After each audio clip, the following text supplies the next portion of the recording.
Dear audience, السلام علیکم۔ 5 minute lesson series میں ہمارا ٹاپک چل رہا ہے کامیابی کے 40 اصول۔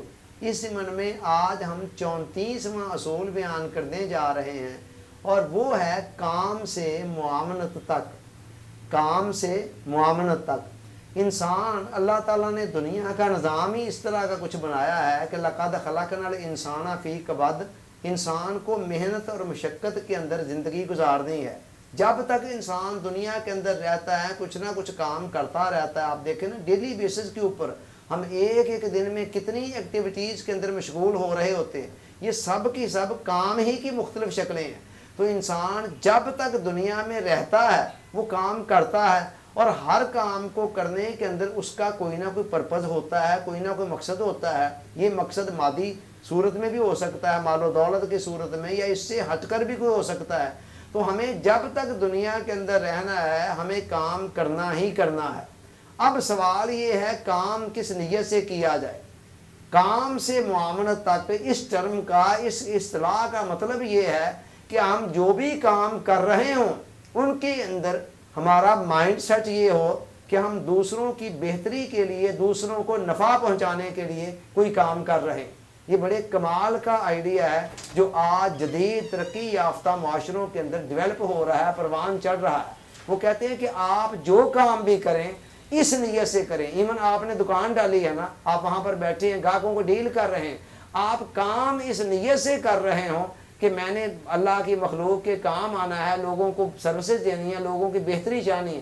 ظاہر ہے اس کے نتیجے میں آپ کو منافع تو ملے گا ہی۔ اسی طرح آپ کوئی جاب کر رہے ہیں تو آپ کو مہینے کے اینڈ پر سیلری تو ملنی ہے، چاہے آپ سیلری کو ذہن میں رکھ کر لوگوں کو سروسز دے رہے ہیں، کام کر رہے ہیں، اپنی جاب کر رہے ہیں، یا پھر اس مائنڈ سیٹ کے ساتھ کہ آپ نے دوسروں کے کام آنا ہے، دوسروں کی ہیلپ کرنی ہے، ان کی بہتری کے لیے آپ نے کوئی نہ کوئی کام کرنا ہے۔ دونوں صورتوں کے اندر آپ کو منافع ملنا ہے، آپ کو ذاتی بینیفٹس حاصل ہونے ہیں، مگر ان دونوں مائنڈ سیٹس کے اندر بہت فرق ہے۔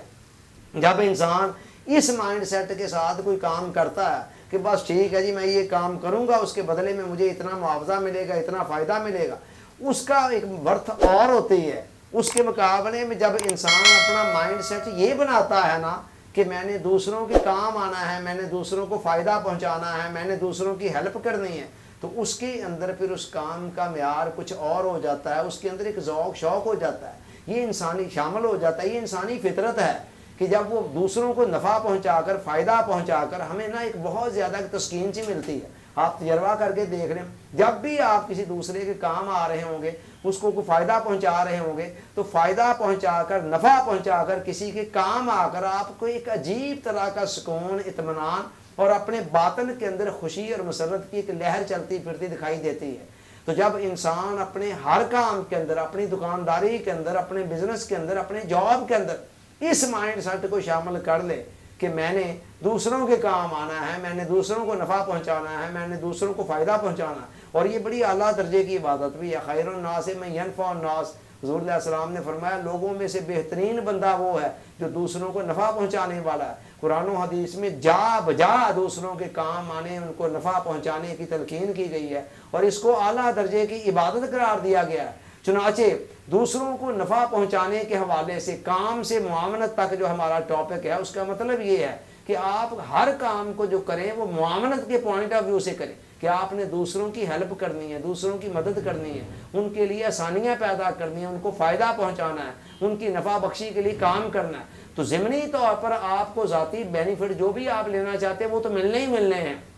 بزنس ہے آپ کا، آپ کی جاب ہے، یا کچھ اور ہے، اس صورت کے اندر آپ کو ذاتی فائدے تو حاصل ہونے ہیں، مگر اس مائنڈ سیٹ کے ساتھ جو کام کریں گے نا، اس کام کی برت کچھ اور ہو جاتی ہے۔ اور اس کے اندر اگر اسلام کے ایک اور کنسیپٹ کو شامل کر دیا جائے تو یہ سونے پہ سہاگا بن جاتا ہے۔ اور وہ کیا ہے کہ بندہ جو کچھ بھی کرے اللہ کی رضا کے لیے کرے، یعنی مخلوق کو بھی نفع پہنچانا ہے نا، تو وہاں بھی ذہن صرف مخلوق تک نہ رہے کہ جواباً مخلوق میری تعریف کرے گی، میں لوگوں کو فائدہ پہنچاؤں گا تو ان کے دل و دماغ میں میرے لیے احترام کے جذبات پیدا ہوں گے، بلکہ وہاں بھی نیت یہ ہو کہ میں اپنے اللہ کی رضا کے لیے اپنے بندوں کے کام آؤں گا۔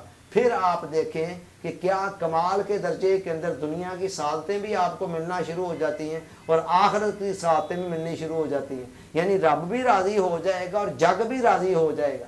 اسی کی طرف اشارہ کرتے ہوئے قرآن نے کہا قل ان صلاتی و نسکی و محیای و مماتی للہ رب العالمین، آپ کہہ دیں کہ میری عبادت، میری قربانی، میرا جینا، میرا مرنا، یعنی میری زندگی کا ہر لمحہ میرے خدا کی رضا کے لیے۔ یہ اعلیٰ ترین نصب العین ہے جو اسلام نے اپنے ماننے والوں کو دیا ہے۔ اللہ تعالیٰ سوچنے، سمجھنے، یاد رکھنے، عمل کی توفیق عطا فرمائے، آمین۔ آپ کا بہت بہت شکریہ۔ السلام علیکم۔